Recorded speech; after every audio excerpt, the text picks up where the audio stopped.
શ્રાવણ માસ દરમિયાન સોમનાથ મહાદેવ મંદિરે લાખોની સંખ્યામાં ભાવિકો છે તે ઉમટી પડતા હોય છે, ખાસ કરીને સોમવારના દિવસે અહીંયા પર ખૂબ મોટી સુરક્ષા વ્યવસ્થા ઊભી કરવામાં આવી છે। જેટ કેટેગરીમાં મંદિર આવે છે છતાં પણ આ એક મહિનો દિવસ સુરક્ષા વ્યવસ્થા વધારી દેવામાં આવી છે। સાથે સાથે કઈ રીતે જે શ્રદ્ધાળુઓ છે તે સહેલાઈથી દર્શન કરી શકે તેને અગવડ ન પડે તેવી પણ વ્યવસ્થાઓ કરવામાં આવી છે। સોમનાથ મંદિરના ડીવાયએસપી છે મારી સાથે ચેતનભાઈ ખટાણા, તેમની સાથે વાત કરીએ।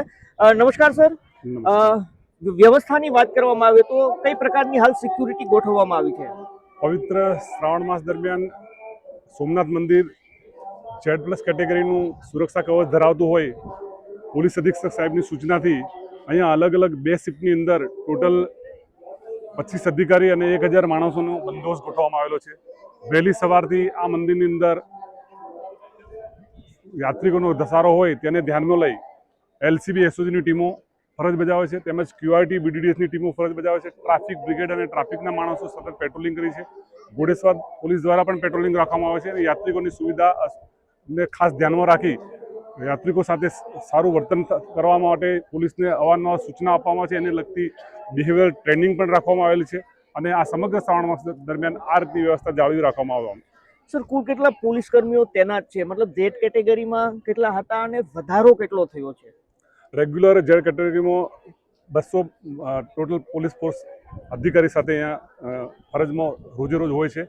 આ શ્રાવણ માસ દરમિયાન આ બંદોબસ્ત વધારવામાં આવેલો છે અને એમાં ટોટલ 1000 પોલીસ જવાન અધિકારી સાથે અહીંયા ડિપ્લોય કરવામાં આવેલ છે।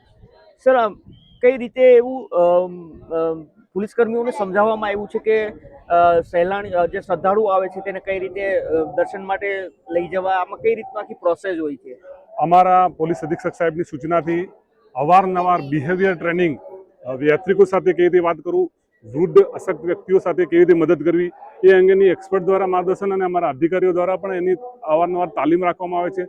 જ્યારે એક શિફ્ટનો બંદોબસ્ત પૂરો થાય અને બીજી શિફ્ટ શરૂ થાય ત્યારે જે શિફ્ટનો બંદોબસ્ત પૂરો થયો હોય એ વ્યક્તિઓને પણ એકત્રિત કરી રેગ્યુલર રોલકોલની અંદર પણ એમને યાત્રિકો સાથે સારું વર્તન કરવું, અશક્ત અને વૃદ્ધ યાત્રિકોને મદદ કરવી, બાળકો વિખટો પડેલાને મદદ કરવું એ અંગેની અવારનવાર એમને રોજ આ રીતની સૂચનાઓ આપવામાં આવે છે, જેથી કરીને યાત્રિકોની સુખ સુવિધા જળવાઈ રહે। સર, અધિકારીઓમાં કેટલા ડીવાયએસપી, કેટલા પીઆઈ છે? અધિકારીમાં એક ડીવાયએસપી, પીઆઈ 8 પીઆઈ અને PSI 12 PSI અહીંયા રાખવામાં આવેલ છે। કુલ કેટલા લોકો સર રોજિંદા અંદાજિત હોય છે?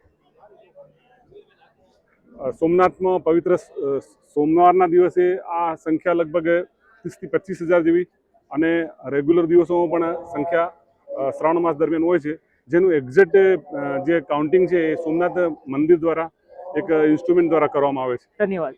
તો આ સોમનાથ મંદિરના ડીવાયએસપી હતા ચેતનભાઈ ખટાણા, જેમનું કહેવું છે કે સુરક્ષાની સાથે સાથે ખાસ બાબત એ ધ્યાન રાખવામાં આવે છે કે જે શ્રદ્ધાળુઓ આવે છે એને પણ કોઈ અગવડ ન પડે, મંદિર સુધી તે સહેલાઈથી પહોંચી જાય અને શાંતિપૂર્ણ રીતે દર્શન કરી શકે, આવી વ્યવસ્થા પોલીસ દ્વારા અહીંયા ગોઠવવામાં આવી છે। દિલીપ મોરી,